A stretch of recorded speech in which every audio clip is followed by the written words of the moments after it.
Halo guys, terima kasih sudah klik video ini. Assalamualaikum warahmatullahi wabarakatuh. Kasus ini bermula ketika ada seorang tukang pembuat batu bata yang baru datang ke lokasi tempat kerjanya, yang berlokasi di Kecamatan Kembaran, Kabupaten Banyumas. Saat itu masih pukul 7 pagi. Saat pekerja akan masuk ke tempat pembakaran batu bata, dia pun sangat terkejut melihat wanita yang tergeletak di antara tumpukan batu bata. Posisi wanita itu terlentang di atas tanah dan hanya mengenakan pakaian bagian atas saja, karena pakaian bawahnya sudah dilucuti dan ditutupi dengan selembar daun pisang. Di posisi yang masih tercengang, datanglah rekan kerjanya yang bernama Kuatno, berusia 45 tahun. Dia pun ikut terkejut ketika rekan kerjanya menyampaikan ada tubuh wanita di tempat mereka bekerja. Lalu mereka berdua melaporkan temuan tersebut ke balai desa. Tapi sayangnya balai desa masih tutup dikarenakan masih terlalu pagi. Tidak kehabisan akal mereka pergi ke rumah kepala desa lalu melaporkan temuannya itu. Kemudian oleh kepala desa dilanjutkan ke Polsek Kembaran. Ketika polisi tiba di lokasi temuan, mereka tidak menemukan adanya identitas diri dari wanita itu. Warga sekitaran pun tidak ada yang mengenali sosok wanita ini.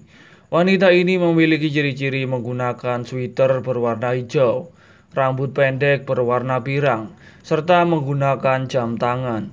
Diperkirakan berusia 22 tahun. Dari investigasi tim Inavis bersama tim medis Puskesmas Kembaran, jika pada tubuh wanita ini ditemukan adanya tanda-tanda kekerasan fisik dan kekerasan seksual. Hal itu dikarenakan didapati adanya bekas lebam pada bagian leher dan dahi korban, serta ditemukan cairan pada alat vital korban. Selain itu ditemukan adanya luka cakaran pada bagian perut korban. Tubuh wanita itu pun segera dievakuasi oleh pihak kepolisian pada jam 9.30 dan segera dibawa menuju RSUD Margono Soekarjo, Purwokerto, Banyumas untuk dilakukan otopsi guna mengetahui secara pasti penyebab kematian korban, serta melakukan identifikasi guna mengetahui identitas korban. Di sisi lain, polisi yang melakukan olah TKP menduga jika pembunuhan dilakukan pada malam hari setelah aktivitas dari pembuatan batu bata selesai. Tidak berselang lama, kepolisian berhasil mengetahui identitas korban dari laboratorium rumah sakit. Korban wanita tersebut bernama Tri Ilu Lestari, berusia 21 tahun, yang berasal dari desa Sumbang, Kecamatan Sumbang, Banyumas, Jawa Tengah. Hasil identifikasi itu pun segera dikonfirmasikan kepada pihak keluarga dari korban dan meminta untuk segera datang mengenali korban secara langsung. Setelah keluarga datang, ternyata memang benar korban tersebut adalah anak mereka. Ibu korban menjelaskan jika korban ini merupakan seorang ibu rumah tangga yang telah memiliki suami dan satu orang anak. Namun pada saat ini korban sedang tidak bersama dengan suaminya lantaran suaminya sedang bekerja di Jakarta. Ibunya juga menjelaskan jika korban ini dijemput oleh seorang laki-laki di rumahnya pada jam 9 malam pada tanggal 25 Desember 2023. 2 hari berselang, tepatnya pada tanggal 28 Desember 2023, akhirnya hasil otopsi keluar yang menyatakan jika penyebab kematian dari korban adalah karena adanya luka pada bagian organ dalam, serta luka kekerasan benda tumpul pada bagian kepala, dada, iga, dan leher, serta adanya tanda-tanda bekas kekerasan seksual. Kemudian pihak kepolisian mulai mendalami cairan yang ditemukan pada alat vital korban dengan mengecek pemilik DNA. Akhirnya polisi memiliki satu nama terduga pelaku. Pelaku ini bernama Syahrul Ramadan, berusia 23 tahun, merupakan warga Sukoharjo Kulon yang berdomisili di Karangtengah, Kecamatan Kembaran, Banyumas, Jawa Tengah. Setelah mengantongi identitas pelaku, Pihak kepolisian pun segera melakukan pengejaran ke alamat yang telah diketahui. Namun ternyata pelaku sudah melarikan diri ke daerah Yogyakarta. Pihak kepolisian pun langsung mengarah ke Yogyakarta untuk melakukan pencarian. Namun setelah sampai di sana, ternyata pelaku malah kembali ke Banyumas.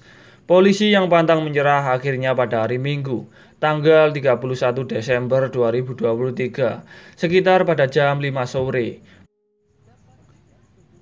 Polisi berhasil menangkap pelaku di Jalan Raya Kecamatan Kalibogor. Pelaku ditangkap saat masih mengendarai sepeda motor. Pelaku segera dibawa menuju Polresta Banyumas guna dilakukan pemeriksaan lebih lanjut. Syahrul mengaku jika hubungannya dengan korban merupakan teman dekat. Syahrul mengenal korban sekitar 5 bulan lamanya, yang berawal dari perkenalan di Facebook, kemudian berlanjut ke WhatsApp. Sebelum terjadinya pembunuhan itu, pelaku mengaku pernah bertemu dengan korban 1 kali. Namun pada saat pertemuan itu semua berjalan baik-baik saja. Hingga akhirnya terjadi pertemuan kedua yang membuat kisah naas ini terjadi. Pada saat itu Syahrul menjemput korban pada hari Senin malam pada tanggal 25 Desember 2023. Pelaku Syahrul mengaku hanya ingin mengajak korban berjalan-jalan berkeliling alun-alun Banyumas. Korban pun setuju dan mereka berangkat menuju alun-alun, dibonceng oleh Syahrul menggunakan motor kesayangannya. Setelah berkeliling alun-alun, korban yang merasa malam semakin larut meminta Syahrul untuk mengantarkannya pulang. Namun Syahrul sempat menolak permintaan dari korban, lantaran Syahrul belum merasa puas berkeliling dengan korban. Korban yang terus mendesak untuk diantarkan pulang. Akhirnya Syahrul pun mengalah dan mereka kembali pulang. Di tengah perjalanan, tanpa sengaja, payudara korban menempel ke punggung Syahrul. Ketika itu timbullah hasrat yang tinggi di dalam benak Syahrul, sehingga timbullah niatan untuk menodai korban.